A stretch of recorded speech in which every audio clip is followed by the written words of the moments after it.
اعوذ باللہ من الشیطان الرجیم بسم اللہ الرحمن الرحیم قل ارأيتم ان جعل الله عليكم النهار سرمدا الى يوم القيامة من اله غير الله يأتيكم بليل تسكنون فيه افلا تبصرون ومن رحمته جعل لكم الليل والنهار لتسكنوا فيه ولتبتغوا من فضله ولعلكم تشكرون ويوم يناديهم فيقول أين شركائي الذين كنتم تزعمون ونزعنا من كل أمة شهيدا فقلنا هاتوا برهانكم فعلموا أن الحق لله وضل عنهم ما كانوا يفترون۔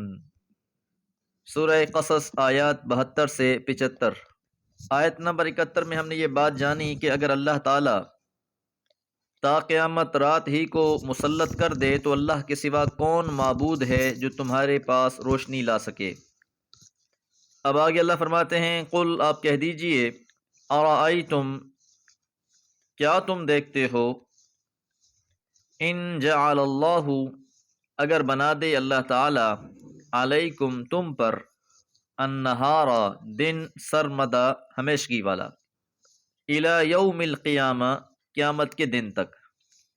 پچھلی آیت میں رات کا تذکرہ فرمایا، اس آیت میں دن کی بات کی کہ اگر اللہ تعالیٰ دن کو ہمیشگی عطا کر دے کہ یہ طلوع ہو اور پھر قیامت تک غروب ہی نہ ہو، من الہ کون معبود ہے غیر اللہ اللہ کے سوا یأتیکم بلیل جو لے آئے رات کو، تو بھلا کسی کے اختیار میں ہے کہ اگر اللہ دن بنا دے تو وہ اس کو رات کر دے؟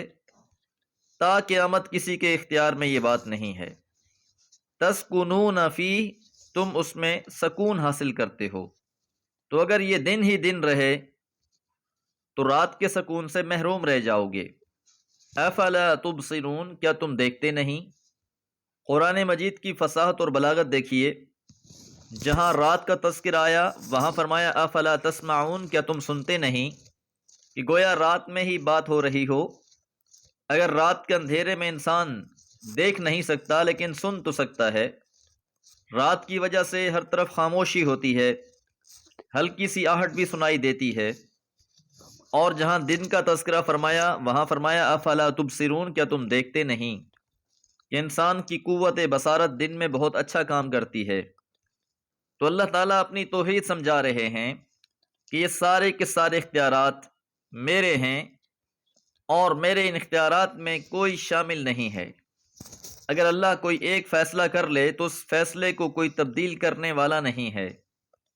وَمِن رَحْمَتِهِ اور اللہ کی رحمت میں سے ہی ہے، جعل بنا دیا ہے اس نے لکم اللیل تمہارے لیے رات کو بھی والنہار اور دن کو بھی، کہ یہ اس کی رحمت ہے کہ اس نے دن اور رات دو الگ الگ نظام بنا دیے ہیں۔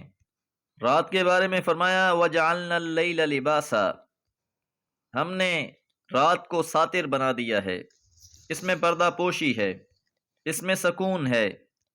وَجَعَلْنَا النَّهَارَ مَعَاشًا اور دن کو ہم نے کام کے لیے بنا دیا۔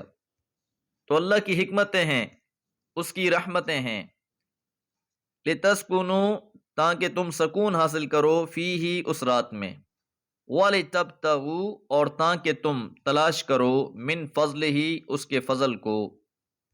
رات میں سکون کرو اور دن میں اللہ کا فضل تلاش کرو، اور فضل سے مراد یہاں کسب رزق ہے، رزق کے لیے جد و جہد کرنا، کوشش کرنا، اور اس طلب رزق کو طلب فضل سے تعبیر کیا ہے۔ اور یاد رہے کہ رزق کا معنی بھی عبادت ہے۔ حدیث مبارکہ ہے، آپ علیہ الصلوۃ والسلام نے فرمایا کہ فرائض کے بعد سب سے بڑا فریضہ رزق حلال کا معنی ہے، اور جو اس کے لیے جد و جہد کی جاتی ہے وہ بھی عبادت ہے۔ وَلَعَلَّكُمْ اور تاکہ تم لوگ تشکرون شکر کرو۔ وَيَوْمَ يُنَادِيهِمْ اور جس دن اللہ تعالیٰ پکارے گا، فَيَقُولُ پس کہے گا، اینا کہاں ہیں، شرکائیا میرے شریک، الذین جنہیں کنتم تزعمون تم گمان کرتے تھے، کہ میرے سوا جن جن کے بارے میں تم نے یہ گمان کر رکھا تھا کہ ان کا بھی کوئی اختیار ہے، ان کا بھی کوئی بس چلتا ہے، ان کی قدرت میں بھی کچھ ہے، وہ بھی کچھ دے سکتے ہیں، کچھ نوازشیں اور کرم ان کے اختیار میں بھی ہیں، تو یہ سارے تمہارے گمان تھے۔ اب بتاؤ کہ وہ کہاں ہیں جن کو تم نے میرا شریک بنا رکھا تھا۔ نزعنا اور ہم الگ کر لیں گے، من کل امتن ہر امت میں سے، شہیدہ گواہ، ہر پیغمبر اپنی امت کے بارے میں گواہی دے گا۔ دنیا میں بھی انہوں نے آ کر توحید کی گواہی دی، اور روز قیامت بھی وہ اس بات کی گواہی دیں گے کہ اے رب کریم، ہم نے تیرا پیغام تیری امت تک، تیری مخلوق تک پہنچا دیا۔ لیکن عام طور پر ہر امت کا رویہ یہی رہا کہ انہوں نے ان انبیاء کی تکذیب کی اور انہی اعمال میں مبتلا رہے جن سے انہیں روکا گیا تھا۔ فَقُلْنَا پس ہم کہیں گے، ہاتوا برہانکم تم اپنی دلیل لے آؤ، کوئی ثبوت ہے تو پیش کرو۔ فَعَلِمُوا پس وہ جان لیں گے، ان الحق للہ بلا شبہ حق تو اللہ ہی کی طرف سے ہے، کہ یقیناً وہی بات حق تھی جو ہم سے انبیاء نے کہی، وہی بات حق تھی جو اللہ نے اپنی کتاب میں فرما دی۔ اللہ ہی مالک حقیقی ہے، وہی اکیلا بادشاہ ہے، اس کا کوئی شریک نہیں ہے۔ وَضَلَّ عَنْهُمْ اور گم ہو جائیں گے ان سے، مَا كَانُوا يَفْتَرُونَ جو انہوں نے گھڑ رکھے تھے، اپنے اپنے گمان کے مطابق جو بنا رکھے تھے وہ ان سے گم ہو جائیں گے، بیزاری کا اعلان کر دیں گے، قطع تعلق کی ظاہر کر دیں گے۔